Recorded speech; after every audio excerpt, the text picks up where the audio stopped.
for andar aí, não anda sapato não, tá fazendo barulho, tira o sapato. Bem, boa noite a todos. Quinta-feira, 21 de julho, 19 horas, Brasília. Aqui a nossa Elisângela, intérprete de Libras, e o nosso Vitor Godoy, ministro da Educação. Vai falar uma coisa simples aqui, mas de extrema importância, do que seria, né, o ponto de inflexão na educação básica no Brasil. E muita coisa, no primeiro, segundo e terceiro ano, tivemos que cumprir o que estava na legislação, livros que haviam já sido comprados, né, e não dava para você fazer muita coisa. Até nas questões do Enem, se eu tiver errado, você me corrige, por favor. As questões do Enem, você pode direcionar pouca coisa e, a partir do corrente ano, você já tem uma base de consulta para fazer questão, mas afeta as pessoas que chegaram no nosso governo lá. É isso mesmo? É uma comissão. Se não for isso, você me corrige, faça favor. É uma comissão, presidente, que faz a avaliação dos itens. Quem elabora os itens são vários professores, que são selecionados em todo o Brasil, e tem os critérios que são utilizados para evitar questões que não avaliam o conhecimento dos alunos, não querem avaliar o conhecimento dos alunos. Eu tenho visto as provas no passado, era triste, né? Cada tema de redação não levava a lugar nenhum, né? Não ajudava a pessoa a estudar para o futuro, né? Quando você vê um tema lá que não tem nada a ver com a realidade, a pessoa fica perdida, começa a estudar besteira. Pô, porque uma questão semelhante a essa pode cair no futuro. Já vai entrar em campo daqui a pouco. Tem um fato lamentável, outro no Rio de Janeiro, o cabo Bruno de Paula Costa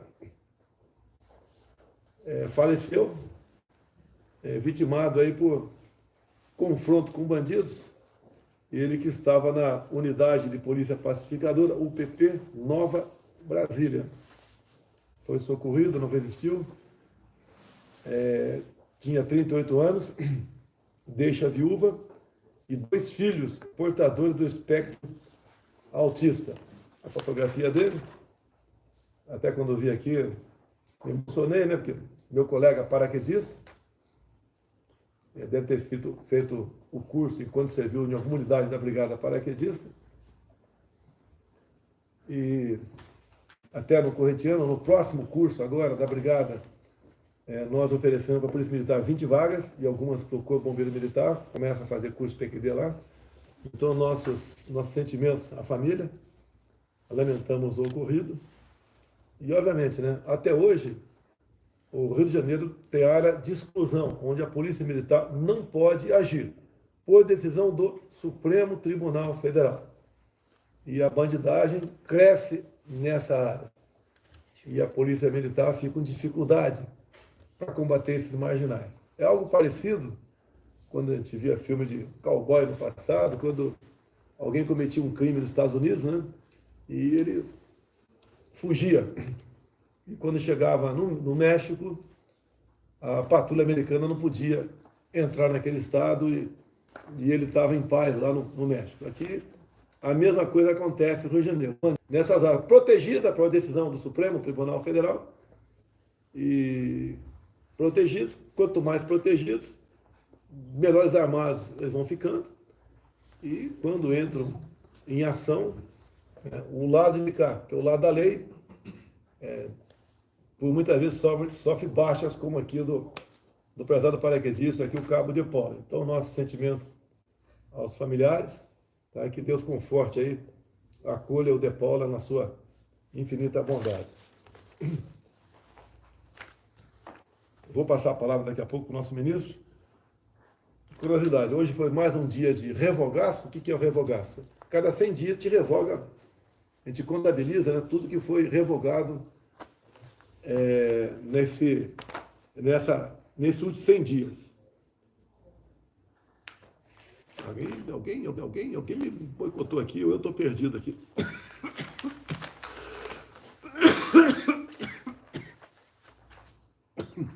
Então, nesses últimos 100 dias, revogamos mais 440 decretos, num total de 6.200 até agora. Então, você vê aqui, de lá para cá, governos anteriores, quantos decretos ele emitiu e quantos revogaram. Então, a diferença no governo FHC aqui, 2 governos FHC, né? O azul está lá em cima, se baixou muito mais decreto do que se revogou. No governo Lula continua na mesma batida, no Temer também, o nosso inverteu consideravelmente. Então nós já revogamos 6.364 decretos e baixamos 1.480. Isso é desburocratizar, facilitar a vida de todos, né? Quando querem algo que a consulta tem que ser feita por leis, por decretos que regulamentam leis, e também temos revogados de portarias que é dentro de cada ministério. Então, o que eu posso dizer aqui? O nosso governo sozinho, tá? O nosso governo sozinho revogou muito mais decretos do que outros governos juntos. É para pegar essa lista cor de abóbora aqui, né? Somar os retângulos das outras, né? Somar não chega no nosso. Então, 4 de FHC, 8 de FHC, 8 de Lula, meia dúzia de Dilma, 2 de Temer. Nós revogamos muito mais decretos que todos eles juntos.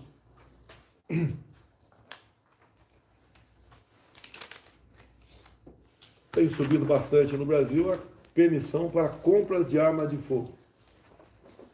Subiu 1.450%. Então isso equivale a 15 vezes, tá?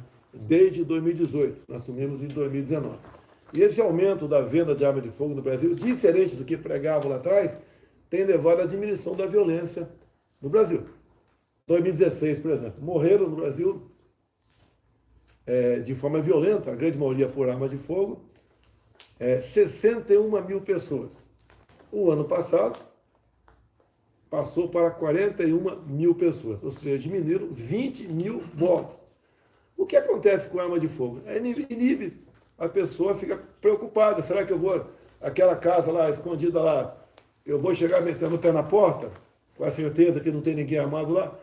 Quando muda isso, a pessoa não age mais dessa maneira. Será que eu vou roubar um celular e me dar bem para tomar uma cervejinha? Né? Você lembra da história? Defendida por aquele outro cidadão lá? E o cara pensa 2 vezes. Continua aumentando, continua tendo roubo celular? Continua. Tá? Não sei se esse número diminuiu, não. O que diminuiu foi o número de mortes violentas por arma de fogo. Está terminando aqui, depois eu entro contigo direto aqui. Vamos falar aqui do êxodo da garotada aí desde os anos 80, né? Cuba tem o maior êxodo, a maior fuga de jovens. Tem que lembrar quem é que defende o regime cubano e por que esses jovens estão fugindo de lá. Porque não tem futuro, né? O jovem está fugindo de lá. Por exemplo, lá não tem celular, mas quem pode ter, na internet só entra em programas do Estado. Não tem Zap, não tem trocar mensagem com a namorada, não tem nada disso. E é impressionante, tem muito jovem aqui no Brasil que apoia a esquerda, que defende o regime cubano. Mas tudo bem. E quando se fala em drogas também, né, que a droga leva à violência. Temos o Uruguai aqui, que há poucos anos regulamentou, legalizou a maconha, e estamos vendo o reflexo agora na explosão do número de homicídios no Uruguai, em função, em grande parte, da maconha. Eu vi outro dia não sei se é cantora, é uma pessoa conhecidíssima, né, falando, eu estou dando maior apoião, libera aí a maconha, cara. Tá?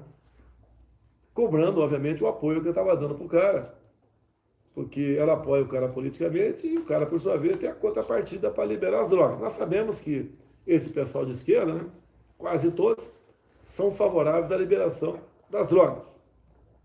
E com a mensagem que a gente dá, a liberação das drogas não leva a lugar nenhum. Vai retroalimentar um sistema que vai levar à violência, vai levar a outros males, que a tendência é aquele país entrar em desgraça. Curiosidade apenas, eu não vou responder aqui.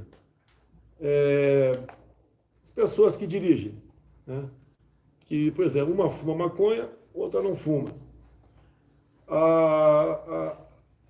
A velocidade de reação ao estímulo é diferente de uma para outra pessoa ou não? Tá? Por exemplo, ambas estão dirigindo, por exemplo, mesma direção, lado a lado, e vem um perigo por lado de lá, que uma luz que acende imediatamente para duas pessoas. Qual vai pisar no freio na frente? A pessoa que não fuma maconha ou a que fuma maconha? Tem diferença? Tem, não vou responder aqui. Essa diferença pode custar a vida de quem está naquele carro ou não? Mas como não quero polemizar, não vou responder aqui.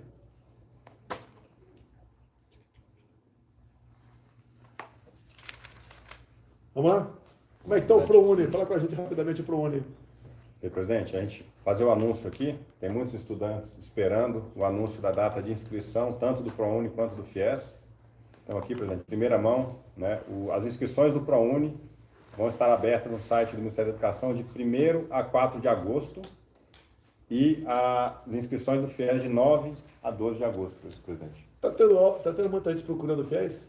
Está tendo bastante gente ainda. E quem procura, tem crédito? Tem mais ou menos 100 mil vagas por ano. Tá.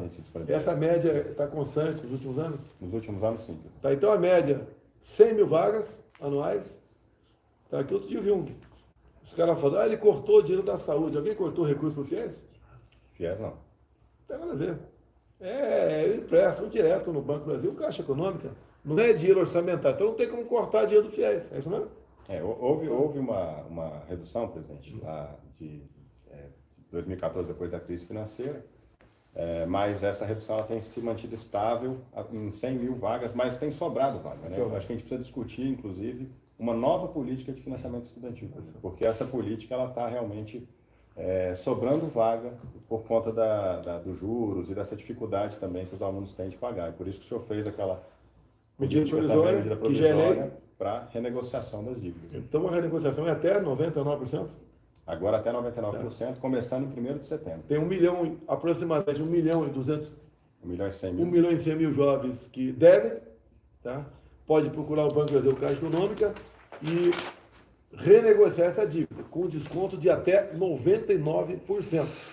E deixo claro, esse 1 milhão e 100, até pelas condições econômicas, né, que a gente tem o levantamento, tinham dívidas impagáveis com o Banco Brasil ou Caixa Econômica. Ou seja, iam ficar devendo a vida toda para o FIES e ele queria muitas vezes fazer um negócio bancário, comprar prestação, alguma coisa, e não podia, ele devia ser essa dívida. Então hoje ele pode procurar, como muitos já têm procurado, o Banco Brasil ou Caixa Econômica, tem um abatimento de até 99% e negocia 1% e até 150 meses. Tá? Então 1 milhão e 100 jovens no Brasil pode procurar aí, BB ou CEF para renegociar sua dívida. Sim. Outra coisa, também tem do FIES, aqui você aumentou o teto aí? É isso aí, presidente. Isso aqui era um pleito, um pedido dos estudantes que fazem o curso de medicina. A gente sabe que o curso de medicina ele aumentou a mensalidade e a gente vai publicar amanhã, presidente, o aumento do teto de medicina, que vai passar, né, de uma prestação mensal que era de R$ 7.100, mais ou menos, para R$ 8.800. É um aumento de 22,8%. Um aumento importante. Então, além de não estar diminuindo vagas, nós estamos ampliando, tá, o valor da mensalidade para todos, tá, que se encaixe nas regras do FIES. Diferentemente do que a gente vê de vez em quando algumas pessoas falando, né, contra o nosso governo. Obras escolares. Obras, aqui que é a experiência minha, que eu tenho mais do que você, até porque eu tenho idade maior do que você. Eu tenho 67 anos, você tem 40. 41, tá? A diferença é enorme, aí, 26 anos. Tem bons e maus políticos, né? E o pessoal do mal gosta de começar a obra, porque é mais vantajoso para ele, tá? E depois não conclui as obras. Como é que foi a questão de obras no seu Ministério da Educação? Então, de 2019 a 2022, a gente concluiu 2.970 obras educacionais. Aí são creches, escolas, quadras esportivas, são 2,5 obras por dia, presidente. Né? E a gente iniciou nesse mesmo período 850 obras. Então a gente conclui muito mais obra do que a gente inicia. Até mesmo porque em 2019, quando a gente chegou, a gente tinha muitas obras paralisadas, com abandono de empresa. Então a gente focou em entregar aquelas obras que já estavam iniciadas, mas com algum problema de paralisação, de abandono de empresa. Tá certo, ok. Deixa eu voltar aqui, depois eu volto para você aqui. A questão dos combustíveis, né? todo mundo está acompanhando a queda no preço da gasolina, né, que é um dos combustíveis mais usados, e a queda se dá, porque nós aqui zeramos o imposto federal da gasolina, que tinha um valor fixo desde janeiro de 2019, PIS/COFINS 69 centavos, e outro imposto, né, a taxa lá, a CID, 10 centavos. Então, diminuímos 79 centavos. E também o ICMS, que era variável para cada estado, cuja média era 30%, passou para, no máximo, 17%. Então, essa diferença, né, deixa de ser cobrado. E para você ter um controle em cima disso, o que o Ministério das Minas e Energia fez? Né? Editou um decreto obrigando, na nota fiscal, que eu peço que você adquira e guarde em casa, tá? Tem que estar ali na nota fiscal o preço da gasolina cobrado em 22 de junho. Tá? E agora você vai poder ver na nota, faz as contas ali, para você ver se baixou realmente aquilo que a lei determinou. Por isso que eu peço para você guardar a nota em casa. Se tiver algo de errado daqui a algum tempo, pode ir o pessoal junto à vizinhança, contrata um advogado e ele entra na justiça para cobrar, para tentar ressarcir o que foi cobrado a mais dele. Faz um acordo com o advogado, ó, 20% é teu, 30% é teu, ou 30% ou 40%, se vira o pessoal aí, e vai para cima de quem está cobrando indevidamente um preço a maior do combustível. Okay?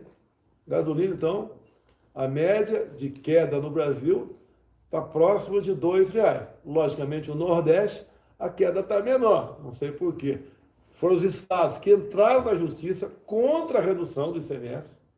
E olha só, quando fala em Nordeste, a gente lembra aí o PT. Todo senador do PT, no Senado, votaram contra o projeto que visava a redução de impostos. Certo? Então, vamos lá. Álcool. O álcool não tem nenhuma lei específica para o álcool. Porque a maioria dos estados cobrava abaixo de 17% o ICMS. Então, um outro estado que teve que baixar um pouco aí. Mas, por que baixou o álcool bastante? Como a gasolina baixou, tá? O preço do álcool não, ele perdeu a competitividade. Daí o álcool ia ficar encalhado. E daí, então, o álcool caiu lá na usina, que, por sua vez, caiu no posto de combustível. Então, tem alguns estados que a queda não, o valor do litro do álcool já está abaixo de R$4.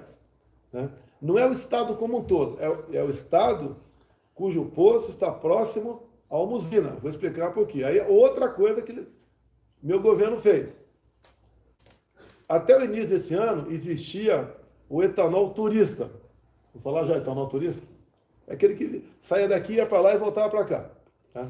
O que acontece? Como era obrigado o combustível passar por uma distribuidora, o caminhão de álcool, né, saía daqui de etanol, andava 200, 300, 400 quilômetros até a distribuidora, depois voltava em direção à usina e despejava o álcool num posto a 3, 4, 5 quilômetros da usina. O que nós fizemos? Passamos a permitir a venda direta da usina para o posto. Então, por exemplo, o posto de combustível, que está próximo de uma usina, aquele álcool sai dali, anda 4, 5 quilômetros e cai lá no reservatório do posto. E como praticamente o custo do frete foi baixíssimo, o preço da usina chega próximo ao preço da bomba.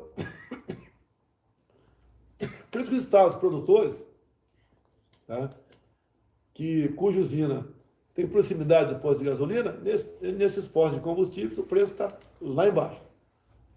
E os estados produtores, temos São Paulo, Goiás, Mato Grosso, os do Nordeste. Então, o maior número de postos com combustível abaixo de R$4 deveria ser o Nordeste. Então, nós estamos conversando aqui com o Ministério das Minas e Energia. Quem sabe fazemos um super cadastro onde você vai poder entrar na internet, tá? Bota lá o teu endereço, vai aparecer ali a usina mais próxima do teu endereço, que por consequência você vai achar um posto mais próximo possível, e ali deve ter o etanol mais barato. Nós não interferimos no preço do etanol. Quem faz é o mercado. Agora, se você vai com o teu carro, que é flex, se vai botar um UOL que está próximo do preço da gasolina, você não vai botar álcool, vai botar gasolina. Então esse preço automaticamente vai para baixo. E é o que eu tenho dito, né? O Brasil caminha para termos um dos combustíveis mais baratos do mundo. Obviamente, tirando os países que são autossuficientes, né? E tem refinarias. O Brasil só não é autossuficiente em refinaria porque no início desse século, né, teve um super presidente aí, vou falar o nome dele, né, que começou a fazer 3 refinarias, gastou 100 bilhões de reais e não concluiu nenhuma. Ficou lá a sucata, né, a conta para você pagar, e você, como não destila, tem que buscar gasolina e diesel no mercado. Bem, vocês estão acompanhando. Petrobras, por exemplo, no dia de ontem, quem diria, né? A nossa querida Petrobras, uma empresa fantástica, mas que não estava tendo o viés social previsto em lei. Previsto em lei. E estamos em guerra. É a final da Covid, é a guerra lá fora. Tá? Não tinha esse olhar social. Mas, ontem a Petrobras baixou 20 centavos o preço da gasolina nas refinarias. Eu vi a explicação do novo presidente da Petrobras, dizendo que seguiu os critérios da PPI, que foi no governo Temer, deixar bem claro. O preço para paridade internacional foi no governo Temer, tá? Levando-se em conta os acionistas minoritários, cujos papéis foram vendidos, em especial para fundo de pensão do Fundo do Brasil, no governo Lula. Tá? Vamos dar responsabilizar quem é direito. Que eu vejo uns caras falando agora por aí que me culpando aí de tudo, né? Só não me culpa da redução do preço do combustível. Muito pelo contrário. Ele declara aqui na revista Oeste que Bolsonaro prejudicou o governador ao reduzir o preço da gasolina. Ou seja, ele critica que está alto. Quando reduz, ele dá pancada em mim, o cara, não vou falar o nome dele, tá? Porque eu reduzi o preço do combustível. Quem reduziu, na verdade, foi uma lei federal que teve amplo apoiamento da Câmara e do Senado. Peguei aqui a tabela aqui do etanol. Os estados onde tem mais postos vendendo abaixo de R$4 são Goiás, Mato Grosso, Minas Gerais e São Paulo. São estados produtores de cana, né, voltada para o etanol. Deixa eu terminar aqui rapidamente, aqui, depois tem outra pauta para a gente, né? Petrobras, o último assunto aqui, essa lei, né? Uma mistura de lei, de PEC, etc. Né? Essa legislação aprovada pelo Congresso, já ou promulgada lá, ou sancionada por lá de cá, também influenciou diretamente, já influenciou no preço da energia elétrica. Ou seja, a média do ICMS, energia elétrica, está na casa dos 30%. Tem estado que cobra um pouquinho mais, outros um pouquinho menos. Tá? A média está, na verdade, 28%. Tá? Tem estado que cobra 30%, outros cobram 25%. E passou para ser até 17%. Eu estou, por exemplo, aqui com uma empresa aqui que pagou o mês passado R$17 mil, ou melhor, 23.700 de ICMS. E se fosse com a lei já em vigor, que vai mudar agora, se fosse o mesmo consumo, de 23.700 passaria para 17. Passaria a pagar menos R$6.600. Então, essa alíquota a menor de ICMS se aplica para o consumo domiciliar, você que está em casa, no seu apartamento, tá? Mas também para empresas. Você que tem um salão, por exemplo, de beleza, tá? Lá tem um consumo lá de R$1.000 de energia mensal, ou 2.000, né? Porque aquele negócio do cabelo lá gasta energia para caramba. Vai reduzir bastante. Tem uma padaria, vai reduzir. Um barbeiro, uma oficina mecânica, né? Uma escola, vai diminuir, e vai diminuir bastante. Não é pouco, não. É consequência dessa legislação. E não é apenas energia elétrica. Você que tem telefone celular, pega teu telefone, vê lá, ICMS. O estado que mais cobra ICMS do Brasil cobra, não quero falar aqui, né? É um estado que cobra 37%. O que menos cobra, 25%. A média está na casa dos 30%. Vai passar para 17%. Vai praticamente diminuir o cobrado de ICMS. E diminuir bastante, não é pouca coisa, bastante. Isso é mais dinheiro que sobra para o pequeno empresário, o comerciante, quem paga as contas daquela casa, ele vai gastar esse dinheiro em outra coisa. O Estado vai perder a arrecadação. Não, não vai perder a arrecadação. O contribuinte vai deixar de pagar mais. E o povo que decida aí, né, junto com os seus parlamentares, se a alíquota é justa ou não. O Congresso achou que não era justo. Resolveu botar um teto até 17%. Então, não é apenas a diminuição dos impostos nos combustíveis, mas também na energia elétrica e nas comunicações. Olha lá. O que é essa aqui? Quer partir para onde? Só comentou agora. Grafogame? O que é isso aí? É o Grafogame. A gente sabe, né, que quem foi mais afetado pela pandemia durante o fechamento das escolas, que nós fomos contra, né, foram as crianças que estavam aprendendo a ler e escrever. Né, as crianças com idade de alfabetização. Então, nós trouxemos um aplicativo, que é um aplicativo da Finlândia, por exemplo. Fizemos a adaptação para o português. E esse aplicativo, a criança ela joga o joguinho e, ao mesmo tempo que ela vai jogando, ela vai aprendendo conceitos científicos. Seria aproximadamente o jogo do milhão do Silvio Santos? Aproximadamente. É um jogo do celular, né, interativo, que a criança vai aprendendo a identificar vogais, o A, E, I, O, U, as consoantes, vai juntando depois, formando, né, as sílabas, mas no método científico. Esse aplicativo, ele tem estudos científicos no mundo inteiro que mostram que ele é eficaz em auxiliar o processo de alfabetização. Então, o Brasil, quando lançou esse aplicativo, em 1 ano e meio de uso desse aplicativo, a gente já é o país que tem o maior número de downloads no mundo. A gente passou, inclusive, países que usavam esse aplicativo já há muitos anos, né? E a gente tem 1,5 milhão de usuários já desse aplicativo, presidente.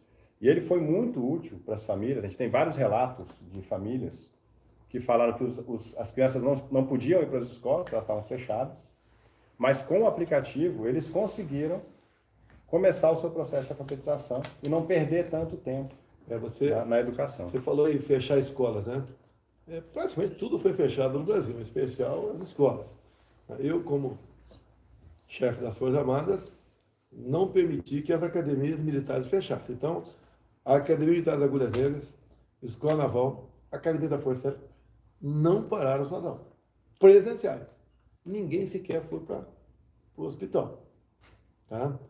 Eu sempre fui contra fechar tudo, porque as consequências estão aí. Apesar do teu empenho, teu esforço, o que se perdeu ao longo de 2 anos é difícil de recuperar. É isso. Por isso que a gente lançou, presidente, a política, né, esse ano, a Política Nacional para a Recuperação das Aprendizagens na Educação Básica. É uma política que está sendo reconhecida no mundo inteiro.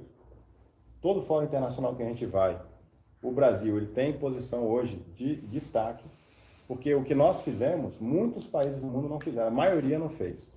E o que é isso? É uma política que tem um processo muito, muito claro de como é que a gente vai recuperar a educação brasileira. E não é só da pandemia, presidente. Porque, o senhor sabe, a nossa educação ela já vinha, né, numa situação que precisava melhorar muito. Né? Os resultados educacionais nos exames internacionais já eram ruins. Até porque na escala do PISA não tinha como piorar mais. Exato, a gente estava lá nas últimas posições. Né? E aí o que nós fizemos? Nós trabalhamos por quase 2 anos para desenvolver uma política que vai buscar recuperar esse conhecimento desses alunos. Então o professor hoje, ele tem, o professor das escolas públicas e privadas do Brasil, de maneira gratuita, ele tem uma plataforma, um sistema, onde ele entra lá e ele tem vários testes em matemática, em português, em ciências, língua inglesa, onde o aluno faz o teste e o sistema fala para o professor o que aquele aluno deveria saber e não sabe. Você vê a questão de imprensa, né? Não é toda ela, mas uma parte considerável. Conversando com uma senhora esses dias, eu sempre deixo à vontade a pessoa para falar, né? É porque ela está chateada comigo. Por que você não comprou a vacina logo começou aparecer o vírus? Bem, a senhora queria comprar essa vacina quando? Quando começou o vírus. O vírus começou a aparecer em 2020. Na verdade, começou a pegar para valer em março de 2020. Daí eu falei para ela, mas a primeira dose aplicada no mundo foi no Reino Unido em dezembro de 2020. Ninguém tinha vacina para vender. E quando no ano seguinte começou a vender vacina, não tinha, manda 100 milhões de doses para o Brasil. Não tinha dose.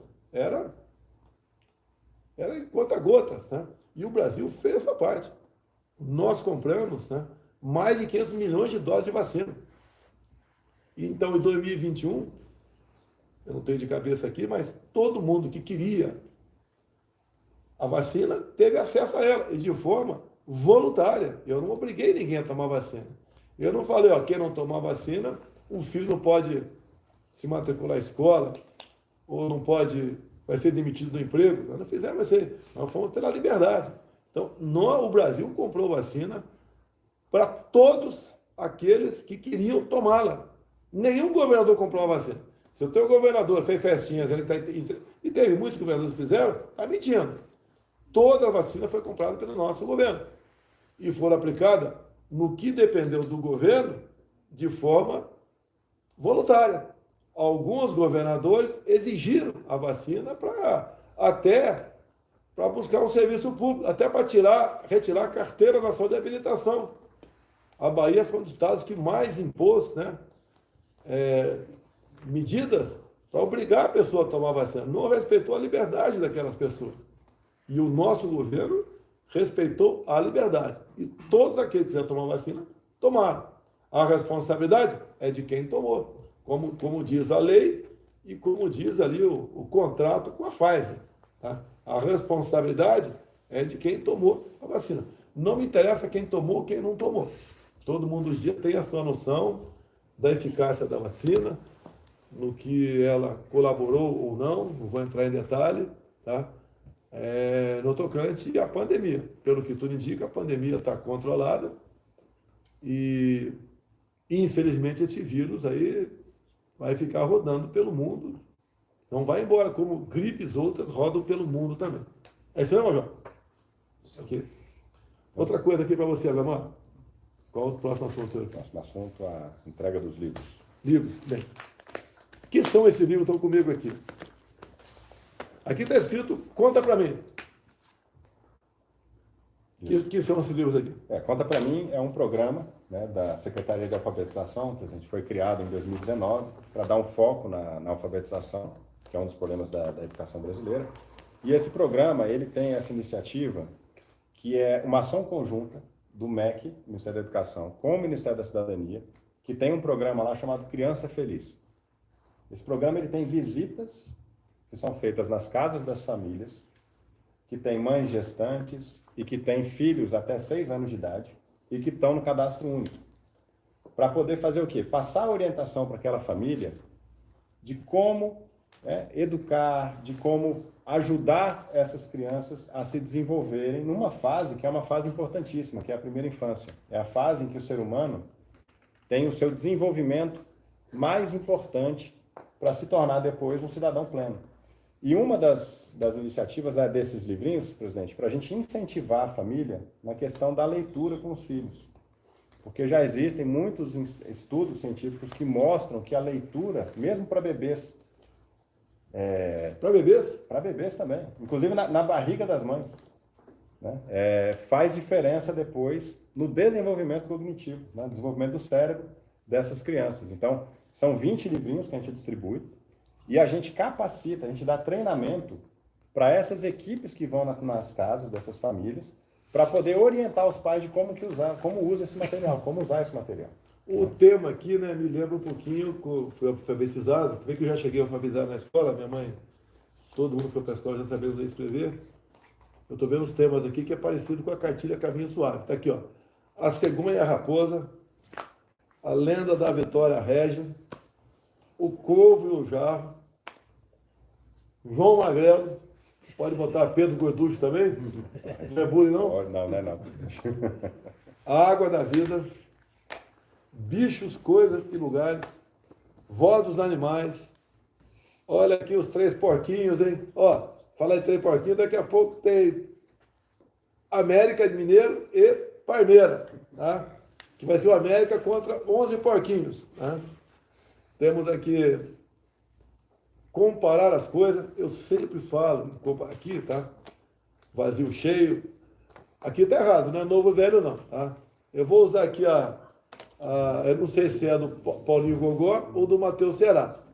Você não chama ninguém de velho, você chama o velho é o novo que deu certo. Ok? Então, Paulinho Gogó e Matheus Ceará também é cultura, lá da Praça da Alegria, lá do Nobre. O grande espetáculo, vamos lá, atividade do dia a dia. E esses livros aqui, os pais podem ficar tranquilos, ninguém vai estimular seu filho aqui se sexualizar na infância. Tá? Aqui são histórias que dá prazer de você. Para mim, né, seria ler para a neta, mas a minha neta não vem em casa. Cadê meu filho? Tá aí? Não, tá não. Se bem que quando ela vem em casa, eu estou sempre atarefado, tá complicado. Né? Eu não sou aquele avô padrão, viu? Vocês não, que fica babando em cima do netinho aqui, que é paulino o tempo todo aqui. Eu sinto falta realmente disso aí, mas acontece. Então, dá prazer, se aprende, tem histórias, né? Tem história com H, tem histórias sem H, e para você aprender se divertindo e se instruindo. E se tem até pai que não sabe ler, né? Infelizmente, ainda no Brasil, a gente vai estar trabalhando para acabar com isso também, por exemplo. Mas você tem livros que você não tem texto. Livros sem texto aqui. Que é o pai, o que ele vai fazer? Ele vai inventar, ele vai criar uma história para o filho. Né? Aquele pai que não é alfabetizado, ele também pode utilizar esse material, ele vai ter orientação, né, em casa como utilizar esses materiais. É um trabalho do secretário Nadalim, presidente, né, que tem feito um trabalho incrível lá à frente da secretaria, e tudo baseado nas melhores políticas que a gente vê em países que deram certo na educação. Você sabia que o nosso governo já tem a TV Libras? Sabia?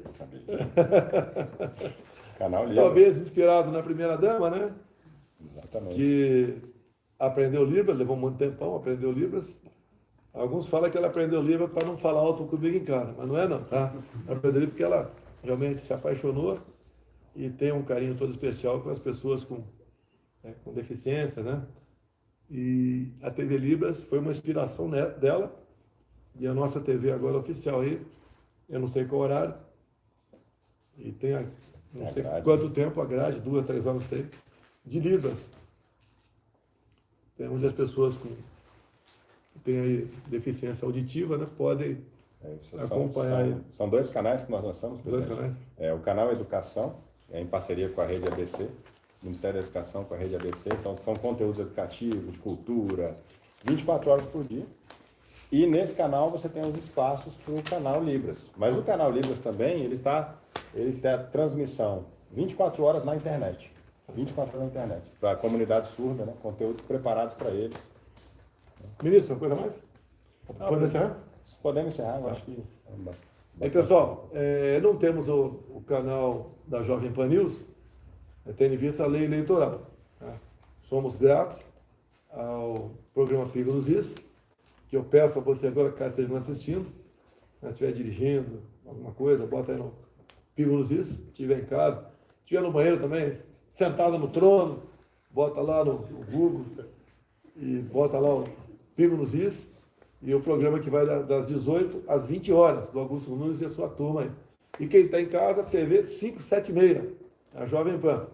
Porque geralmente eles pegam uma rebarba aqui do programa nosso aqui e comentam alguma coisa. E a gente acompanha aqui também, porque se é algo que nós falhamos, a gente vai corrigir na próxima quinta-feira. Bem, amanhã é sexta, estou em Brasília. No sábado de manhã, partirei para Vitória, no Espírito Santo. Tenho pela manhã, a gente vai chegar no aeroporto, a gente vai deslocar de moto até um local de um evento, tem uma marcha para Jesus, tá? E vai ser algo fantástico. Eu sempre vi nas imagens, né, os movimentos patrióticos numa grande ponte que tem lá, uma coisa fantástica. Até porque as imagens são tiradas de prédios, né?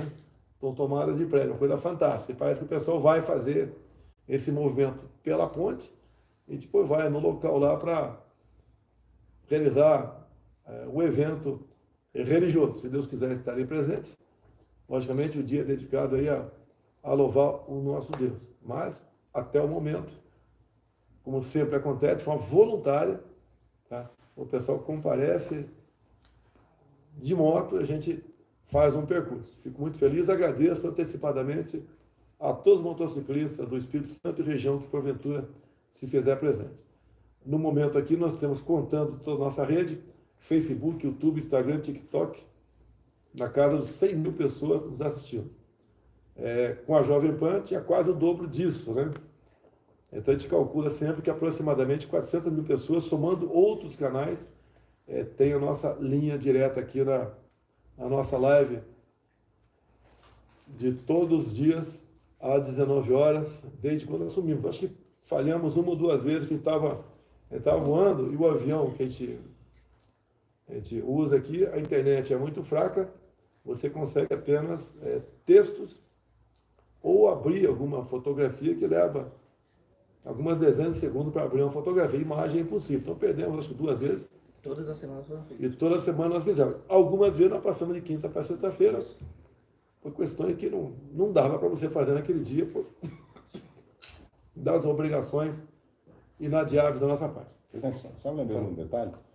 O senhor comentou, né, que alguns partidos foram contra a redução do CMS, né? Aconteceu uma coisa no Ministério da Educação também que eu fiquei meio chocado, sabe? Que pela primeira vez, né, na história, a gente ofereceu livro didático para alunos, crianças de 4, 5 anos de idade. Nunca teve. Na escola privada tem. O pai que tem condição de pagar, o aluno tem. Na escola pública não tinha. Nós fizemos o edital para entregar os livros nas escolas e os partidos alguns parlamentares de oposição foram no TCU para tentar derrubar o edital para essas crianças não terem acesso aos livros. Então nós entregamos, conseguimos ganhar por unanimidade. O Tribunal de Contas da União derrubou essa representação e nós conseguimos esse ano, pela primeira vez na história, entregar 2,8 milhões de livros para as crianças nessa idade, que é uma etapa que a gente prepara a alfabetização dessas crianças. Então foi uma conquista muito importante que tivemos que lutar contra alguns partidos de oposição que não queriam livro para criança. É igual a mesma coisa. Tem um cara aí que sempre fala que quer acabar com as escolas cívico-militares.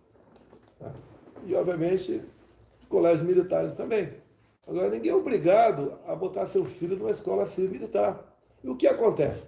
Pelo Bagé, o prefeito lá botou 2, acho que está tentando botar a terceira escola cívico-militar lá em Bagé. Parabéns ao prefeito. E a procura é enorme dos pais querendo botar os filhos nessas escolas, que está tendo um bom rendimento, levando-se em conta o ensino de maneira geral. Então, temos até o momento 202 escolas